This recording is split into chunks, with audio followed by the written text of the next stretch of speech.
Hello friends, झणझणीत recipe चॅनलमध्ये तुमचं खूप खूप स्वागत आहे. तर सर्वात पहिले आपल्या सर्व प्रेक्षकांना अक्षय तृतीयाच्या खूप खूप शुभेच्छा. तर आज आपण या शुभ मुहूर्तानिमित्त एक मिनी थाळी बनवतोय. चला तर रेसिपीला सुरुवात करूया. तर आपण सर्वात पहिले पुरी बनवतोय. पुरीसाठी आपण इथे एक मोठी वाटी गव्हाचं पीठ घेतलंय. मोठी वाटी भरून दाबून असं पीठ घेतलंय गव्हाचं आणि त्याच्यामध्ये अर्धा टीस्पून आपण मीठ टाकलं आणि पाव वाटी आपण बारीक रवा घेतलाय, तो सुद्धा आपण टाकून घेऊया. आपण इथे 2 चमचे चणा डाळीचं पीठ घेतलंय.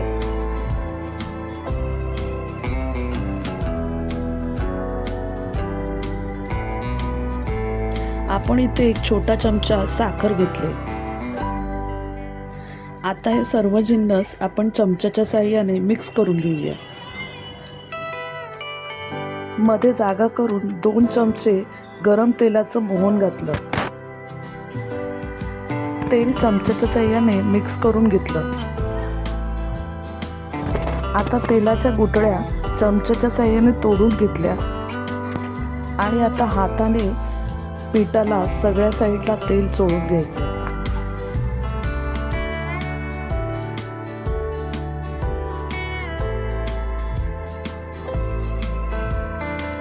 आता पिठात तेल मिक्स झाल्यावरती पिठाची मूठ तयार होते का ते बघूया. मूठ तयार होते म्हणजेच आपण जे मोहन तयार केलं होतं ते व्यवस्थित पिठाला लागलेलं आहे. आता थोडं थोडं पाणी टाकून आपण हे जाडसर असं पीठ मळून घेऊया.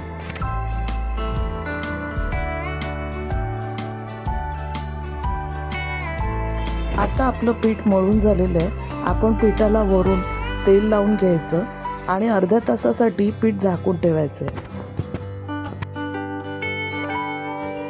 पुरीचं पीठ आपलं मुरतंय तोपर्यंत आपण खिरीची तयारी करूया.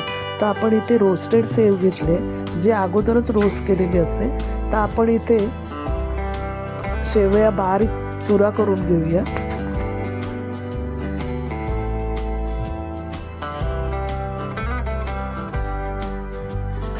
शेवया चुरून आता आपण खिरीची तयारी करूया. आपण इथे कढईमध्ये 2 टेबलस्पून तूप घेतले. तूप गरम झालं की शेवया आपण यात रोस्ट करून घेऊया. आपण बाजूच्या गॅसवर 1 लिटर फुल क्रीम दूध तापवायला ठेवलंय. अर्धा तास झाला आपण ते दूध आटवून घेतलंय. आता आपण चुरलेल्या शेवया तुपामध्ये रोस्ट करून घेऊया. ते 2 ते 3 मिनटं स्लो गॅसवर आपण या शेवया रोस्ट केल्या. ग्लासमध्ये 1 टेबलस्पून साखर आणि 5 ते 6 इलायची आपण वाटायला दिल्यात. साखरेमध्ये इलायचीचा छान मस्त बारीक चुरा होतो.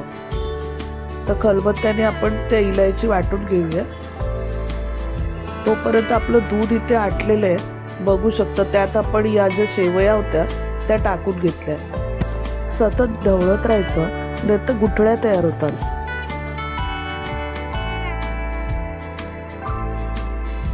गॅस लो ठेवायचं आहे आपल्याला हे करत असताना आणि खाली लागू द्यायची नाहीये, म्हणून सतत ढवळत राहायची. आपण इथे अर्धा पेला साखर टाकली. तुम्हाला जर गोड जास्त हवं असेल तर तुम्ही इथे 3/4 कप म्हणजे पाऊण कप ही साखर टाका. आता आपण अगदी 5 मिनटं खीर ढवळत राहिलो आणि खिरीला उकळी आल्यावर आपण खीर बंद करून बाजूला ठेवली. आपण लास्टला याच्यामध्ये इलायची पावडर आणि जे ड्रायफ्रूट्स आहेत ते टाकणार आहोत. तर खीर आपण बंद करून बाजूला ठेवली आणि आपण इथे बटाट्याच्या भाजीला फोडणी देऊन घेऊया. तर कढईमध्ये आपण 2 टेबलस्पून तेल टाकून घेतलं. आपण इथे 1 किलो बटाटी उकडून सालं काढून घेतली. तेल गरम झालंय, त्यात आपण 1 टीस्पून राई, 1 टीस्पून जिरं टाकून घेतलं. राई आणि जिरं तडतडल्यावर आपण त्यात कढीपत्ता आणि मिरची टाकूया. आपण इथे 10-15 पानं कढीपत्त्याची टाकली आणि 4 ते 5 मिरच्या बारीक चिरून घातल्या. मूठभर बारीक चिरलेली कोथिंबीर घातली.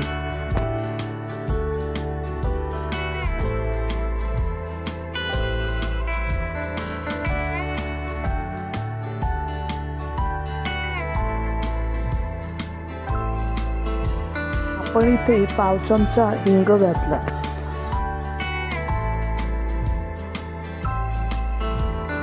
एक टीस्पून आपण मीठ टाकून घेतलं.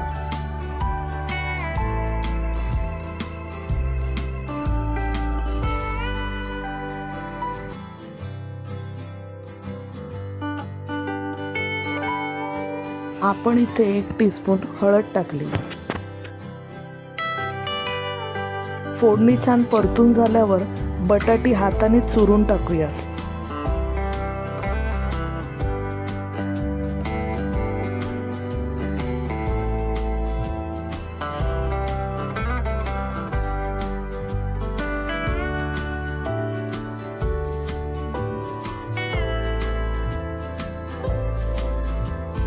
भाजीवर झाकण ठेवून एक वाफ काढूया.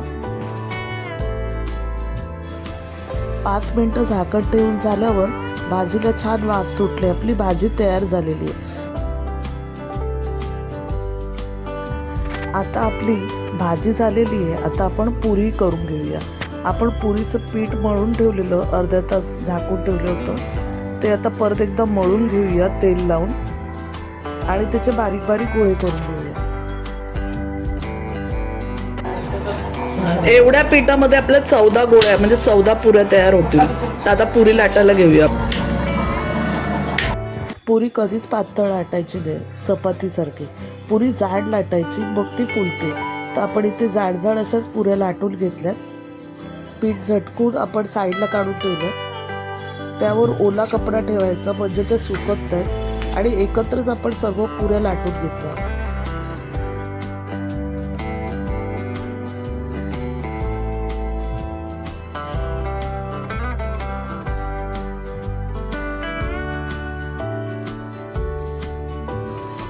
आपण कडकडीत तेल गरम करून पुऱ्या त्यात तळून घेतल्या.